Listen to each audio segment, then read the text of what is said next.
শুধু ছোট বাচ্চা না, এখনকার যুগে অনেক বড় মানুষই আছে যারা ছোট মাছ খেতে পারে না কিংবা তাদের ভালো লাগে না। আজকের রেসিপি ছোট বড় সকলেরই, আশা করছি যারা মাছ খেতে পারে না তাদের অনেক কাজে লাগবে। ফার্স্টেই আমি নিয়েছি কাচকি মাছ আর খুব ভালো করে ক্লিন করে নিয়েছি।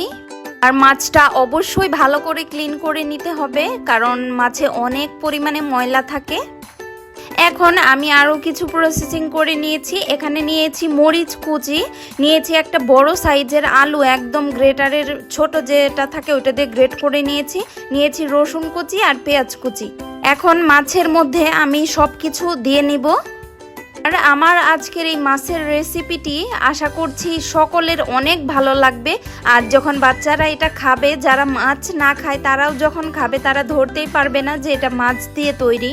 এখন দিয়ে দিব পরিমাণ মতো লবণ, দিয়ে দিব হলুদ গুঁড়ো, দিয়ে দিচ্ছি ধনিয়া গুঁড়ো। আমি এখানে লাল মরিচের গুঁড়োটা ইউজ করিনি, যেহেতু কাঁচা মরিচটা অনেকটা পরিমাণে দিয়েছি। দিয়ে দিব জিরে গুঁড়ো আর লাস্ট দিয়ে দিব গোলমরিচের গুঁড়ো। এখন আমি 1 চামচ ভর্তি করে দিয়ে দিব কর্নফ্লাওয়ার। আপনাদের কাছে যদি কর্নফ্লাওয়ার না থাকে তাহলে আপনারা সামান্য পরিমাণ সুজি বা চালের গুঁড়াও ইউজ করতে পারেন, জাস্ট একটা বাইন্ডিংয়ের জন্য।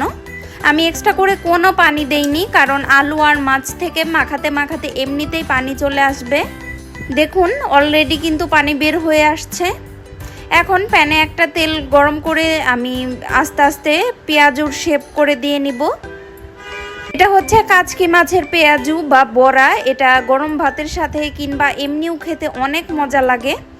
এখন খুব সাবধানে আমি উল্টে পাল্টে নেব, যেহেতু মাছ আর এটা খুলে যাওয়ার পসিবিলিটিই বেশি থাকে। আমি এভাবে আস্তে আস্তে সব কিছু উল্টে পাল্টে আর লাস্টে একটু সামান্য পরিমাণ তেল দিয়ে নিব, যাতে ক্রিস্পিনেসটা বেশি হয়। এই তো আমার বড়াগুলো ভাজা হয়ে গিয়েছে। দেখতে যতটা সুন্দর ছিল, খেতেও মাশাল্লাহ অনেক মজা ছিল। এখন আমি গরম গরম ভাত বেড়ে নিয়েছি আর নিয়ে নিচ্ছি সেই মাছের বড়া। খেতে তো মাশাল্লাহ অনেক মজা হয়েছিল। আপনারাও একবার হলে ট্রাই করুন।